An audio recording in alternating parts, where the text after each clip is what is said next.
नमस्कार मित्रांनो, स्वागत आहे आपल्या एक इंटरेस्टिंग व्हिडिओमध्ये. दिव्यांग बांधवांसाठी एक मोठी खुश खबर घेऊन आलेलो आहे. तुम्हाला माहित असेल, शिवाई किंवा स्लीपर बसमध्ये दिव्यांगांसाठी राखीव जागा नव्हत्या, तर त्यांच्यासाठी आता सरकारने मोठा निर्णय घेतलेला आहे. आणि हा निर्णय कोणाच्या म्हणण्यामुळे घेतलेला आहे? श्री संतोष मुंडे यांच्या मागणीमुळे हा निर्णय घेण्यात आलेला आहे. कळतंय मित्रांनो? तर काय निर्णय घेतलेला आहे ते मी तुम्हाला आता सविस्तर सांगणार आहे. व्हिडिओ शेवटपर्यंत नक्की बघायचा आहे. तुम्हाला इथं दिसत असेल महाराष्ट्र राज्य मार्ग परिवहन महामंडळ, म्हणजे सरकारच्या तर्फे आणि महाराष्ट्र राज्य मार्ग परिवहन महामंडळ यांच्या तर्फे हा निर्णय घेण्यात आलेला आहे.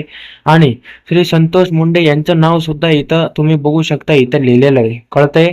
तर विषय काय आहे तुम्हाला खाली दिसत असेल, शिवाई व स्लीपर बस मध्ये दिव्यांग प्रवाशांसाठी आरक्षण राखीव ठेवण्याबाबत विनंती. बघू शकता, बऱ्याच दिव्यांग लाभार्थ्यांना जेव्हा ते स्लीपर बसमध्ये प्रवास करतात त्यांना भरपूर त्रास होतो. तर त्यांच्यासाठी त्यांना आता त्रास भोगावा लागणार नाही. संतोष मुंडे यांनी महत्वाची मागणी केलेली आहे आणि या मागणीला आता सपोर्ट पण भेटला आहे. तसेच महाराष्ट्र राज्य मार्ग परिवहन महामंडळ यांनी देखील हा जाहीर केलेला आहे या लेटरद्वारे. कळतंय? अजून पण काय आहे लेटर मध्ये तुम्हाला एकदा वाचून दाखवतो. बघू शकता, विषय दिलेला आहे आणि संदर्भ सुद्धा दिलेला आहे. आपले महापरिवहन मंत्री महाराष्ट्र राज्य सदर केलेले दिनांक 22/4/2026 रोजी निवेदन.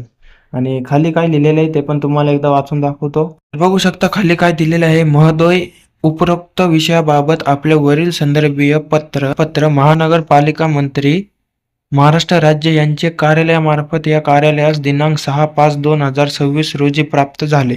सदर पत्रांच्या अनुषंगाने आपणास कळविण्यात येते की दिव्यांग प्रवाशांसाठी महामंडळाच्या शिवाई बसमध्ये आसन क्रमांक 3, 4, 5, 6 तसेच विना वातानुकूलित शयनयान बसमध्ये आसन क्रमांक 7 व विना वातानुकूलित शयनयान आसनी बसमध्ये आसन क्रमांक 6 अशी आसने राखीव ठेवण्यात आलेली आहेत दिव्यांग बांधवांसाठी. बघू शकता, शासनाने तसेच महाराष्ट्र राज्य मार्ग परिवहन महामंडळ यांनी हा मोठा निर्णय घेतलेला आहे. आणि आपण यांचे पण धन्यवाद मानूया. श्री संतोष मुंडे यांच्या म्हणण्यामुळेच यांनी मागणी केल्यामुळेच हा निर्णय जाहीर झालेला आहे.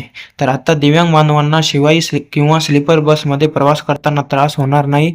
तसेच या गोष्टीची जाणीव प्रत्येक दिव्यांग बांधवाला असली पाहिजे. त्यामुळे या व्हिडिओला शेअर करा तुमचे अजून जे काही दिव्यांग बांधव असतील. तसेच दिव्यांग बांधव योजनेच्या अप टू डेट खबरसाठी आपल्या यूट्यूब चॅनलला सबस्क्राईब करून ठेवायचं आहे.